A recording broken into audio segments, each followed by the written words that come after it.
क्या इंडिया के highest court ने यूनियन गवर्नमेंट को एक क्लियर सिग्नल दे दिया है? क्या chief justice of India Suryakant की बेंच ने इनडायरेक्टली ये कह दिया कि जब देश में हर दूसरी चीज को फेक बोलकर सेंसर करने की बात हो रही है तब फ्री स्पीच को प्रोटेक्ट करना भी उतना ही जरूरी है? ये सवाल इसलिए इंपॉर्टेंट हो जाता है क्योंकि सुप्रीम कोर्ट ऑफ इंडिया में एक ऐसा केस चल रहा है जो आज के डिजिटल इंडिया में स्पीच और सेंसरशिप के बीच का बैलेंस डिसाइड कर सकता है। इस केस में एक तरफ है यूनियन गवर्नमेंट और दूसरी तरफ जर्नलिस्ट, मीडिया ऑर्गेनाइजेशंस और stand up comedian Kunal Kamra भी। तो सुप्रीम कोर्ट ने क्या ऑर्डर दिया है? क्या ये ऑर्डर यूनियन के खिलाफ है? चलिए आज के इस वीडियो में एक्सप्लोर करते हैं। इन्हीं सब के साथ व्यूअर्स, अगर आपको हमारा लीगल कंटेंट इंगेजिंग लगे तो ज्वाइन आवर प्राइम मेंबरशिप, जहां आपको मिलेगा early access, exclusive content, in depth analysis and members only video खास आपके लिए। अब व्यूअर्स, जैसे ही हियरिंग शुरू हुई थी तो कोर्ट रूम में सबसे बड़ा सवाल ये था कि इंटरनेट पे जो कंटेंट सर्कुलेट होता है उसमें से क्या फेक है और क्या मिसलीडिंग, ये डिसाइड कौन करेगा? गवर्नमेंट का जवाब काफी सिंपल था और काफी कंट्रोवर्शियल भी। सॉलिसिटर जनरल तुषार मेहता ने कोर्ट में कहा कि when we see it we know it is fake. मतलब सरकार का कहना था कि जब गवर्नमेंट को लगेगा कि कोई इन्फॉर्मेशन गलत है तब वो उसे फेक डिक्लेयर कर सकती है। पर इसी बात पर पिटिशनर्स ने स्ट्रॉन्ग ऑब्जेक्शन उठाया। अब पिटिशनर्स में editors guild of India, comedian Kunal Kamra और कई मीडिया बॉडी शामिल थे। उनका कहना था कि अगर गवर्नमेंट ही डिसाइड करेगी कि सच क्या है और झूठ क्या है तो फिर डेमोक्रेसी में इंडिपेंडेंट स्पीच का क्या होगा? सीनियर एडवोकेट अरविंद दत्तर ने कोर्ट में एक डायरेक्ट सवाल उठाया। कहा कि who mans the fact checking unit? How can such a unit be formed on the basis of a notification? अभी पूरा कंट्रोवर्सी शुरू हुआ था एक रूल से जो गवर्नमेंट ने 2023 में आईटी रूल्स के थ्रू इंट्रोड्यूस किया था। इन रूल्स के तहत गवर्नमेंट को पावर मिल जाती है कि वो एक फैक्ट चेक यूनिट क्रिएट करे जो सोशल मीडिया पर गवर्नमेंट के काम के बारे में जो भी कंटेंट हो उसमें से फेक, फॉल्स और मिसलीडिंग इन्फॉर्मेशन को आइडेंटिफाई करे। अगर एफसीयू किसी कंटेंट को फेक डिक्लेयर करता है तो सोशल मीडिया प्लेटफॉर्म्स पर उसे रिमूव करने का प्रेशर आ जाता है। अगर प्लेटफॉर्म्स ने रिमूव नहीं किया तो उनका सेफ हार्बर प्रोटेक्शन खतरे में पड़ सकता है जो नॉर्मली उन्हें यूजर्स के कंटेंट के लिए लीगल लाइबिलिटी से बचाता है। इसी वजह से ही मीडिया बॉडीज और एक्टिविस्ट ने इस रूल को बॉम्बे हाईकोर्ट में चैलेंज किया था। अब सितंबर 2024 में कोर्ट ने इसे अनकॉन्स्टिट्यूशनल डिक्लेयर कर दिया। कहा कि आर्टिकल 14, 19 और आर्टिकल 19 सबसेक्शन 1G का वायलेशन करता है।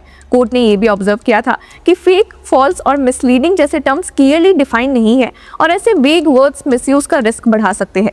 ये भी कहा था कि गवर्नमेंट खुद को सोल आर्बिट्रर ऑफ ट्रुथ नहीं बना सकती और इसी जजमेंट के खिलाफ यूनियन गवर्नमेंट ने सुप्रीम कोर्ट में अपील फाइल की है। अब एजे तुषार मेहता ने आर्ग्यूमेंट ये रखा है कि आईटी रूल्स का इंटेंशन सेंसरशिप नहीं है। उन्होंने कोर्ट को अश्योरेंस दिया कि there is no intention of suppressing comedy, satire और क्रिटिसिज्म।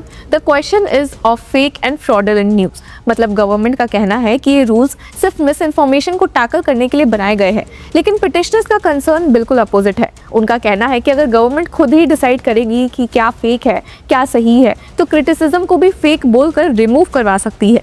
अब कोर्ट रूम में जब आर्ग्यूमेंट चल रहे थे तब सीजे सूर्यकांत ने भी कुछ इंपॉर्टेंट ऑब्जर्वेशंस दिए। कहा कि डिजिटल एज में मिस इन्फॉर्मेशन का इम्पैक्ट बहुत ही सीरियस हो गया है। You can damage a personal life, you can damage the nation. I am bothered about the impact on the nation. अब ये ऑब्जर्वेशन एक तरफ से गवर्नमेंट के कंसर्न को एक्नॉलेज करता है क्योंकि फेक न्यूज का प्रॉब्लम रियल है, लेकिन साथ ही कोर्ट ने ये भी क्लियर किया कि फ्री स्पीच को डिस्ट्रॉय किए बिना बैलेंस फाइंड करना बेहद जरूरी है। बेंच ने कहा कि the question raised in the case is of paramount importance. It would be better for the supreme court to lay down the law. अब सीजे सूर्यकांत ने एक और क्रूशियल पॉइंट रेज किया। उन्होंने कहा कि there should be clear guidelines. साथ ही ये भी कहा कि अगर पूरा रिस्पॉन्सिबिलिटी सिर्फ स्टेट मशीनरी पर डाल दिया जाए और जो लोग मिस इन्फॉर्मेशन क्रिएट करते हैं उन पर कोई ऑब्लिगेशन ना हो तो वो भी एक प्रॉब्लम है। अब सीनियर एडवोकेट अरविंद दत्तर ने ये भी पॉइंट आउट किया था कि गवर्नमेंट का अपील खुद 400 दिन से ज़्यादा डिले के बाद फाइल हुआ है। मतलब अगर इशू इतना अर्जेंट था तो अपील इतनी लेट क्यों फाइल हुई है? अब इस केस का एक और डायमेंशन भी है जो काफ़ी डिस्टर्बिंग है।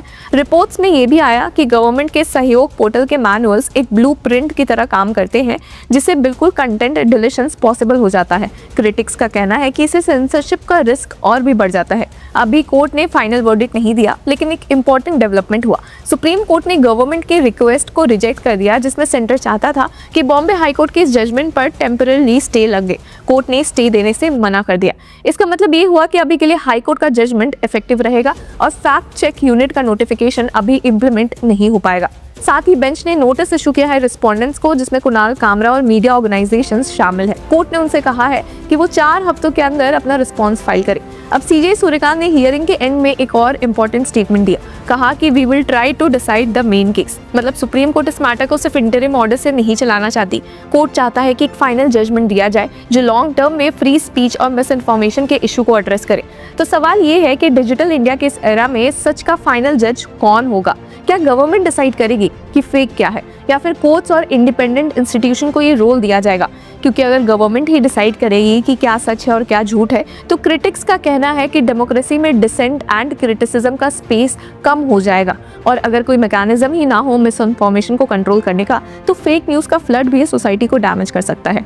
इसी डेलिकेट बैलेंस को डिसाइड करने के लिए अब सबकी नजर लगी हुई है सुप्रीम कोर्ट ऑफ इंडिया में सीजे सूर्यकांत पर। तो व्यूअर्स, इस पूरे मुद्दे पर आपकी क्या राय है? Do let us know in the comment section. Until then keep following Law चक्र।